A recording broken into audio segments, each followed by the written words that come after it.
ناوم لانا عزیزە دەچی پێمان گەی هونەرە جوانەکانی هەڵەبجەم بەشی نیگای کێشان لە ساڵی 2018 من دەستم بە وێنە کێشان کردووە لە پەیمانگای هونەرە جوانەکان سپاس بخوا لە 2023 من تەخەڕوجم کرد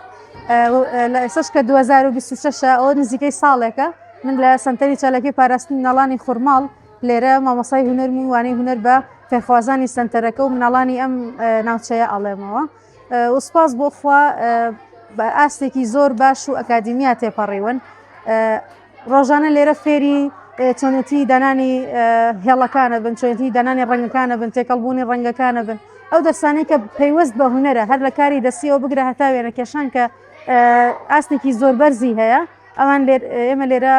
فێری مناڵەکانیانەکەین و بەسپاس بەخوا خۆشبەختانەش لە داهاتووە هەوڵێن بەشداریان بکەین لە پێشانگان و دەوڵەتێک ئاستی مناڵەکان سەرەتا کە هاتن بۆ سەنتەرەکە ئاستێکی وایان نەبوو یعنی کاتێک کە وێنەیەکمان بۆ کێشانیان ئیشێکمان پێکردن بەلایەنەوە زۆر قورس بوو مامۆستا ناتوانین یان ئەمە قورسە سپاس بۆخوا ئێمە هەنگاو بە هەنگاو لێرە لەگەڵ یانە ئیشمان کرد توانیان ئاستێکی باشیان هەبێت لە ئێستەیە و سپاس بۆخوا کە زۆربەی ئیشەکان کە ئەبیندرێن کرێتە بەرچاوی بینەر و زۆر زۆریش ینی لێمان ڕازین ئەو کەسانی کە ئیشەکان ئەبینن یان بۆ نمونە کاتێ میوانە گێتە ئەم سنتەرە سپاس بخۆ کە ئیشەکانیان ئەبینن زۆر بەلایەنەوە باشە ئەمانیش خۆیان زۆر دڵیان خۆشە کاتێک کە ئیشەکانی خۆیان ئەبینین کە ئاستیان پێشکەوتووە و ئیشەکان تۆن و شتەکانیان باشە یان بوونە لەو دەرسەی کە ئەی خوێنن تایبەت بە هونەر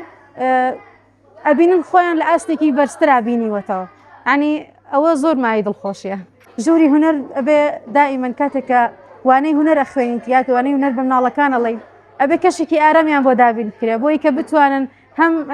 مێشکیان ئارام بێت کە بە شێوازێکی باش ئیشەکە بکەن و هەمیش ژینگێکی لەبار بێ بۆیان بۆی کە بتوانن ئاستی خۆیان بەرزترکەنەوە بۆی ئێمەش بە حکمیەوەی کە مامۆسای هونەرین ئیتر مەجبورە بێ لەگەڵیان ڕابین چونکە یعنی مناڵ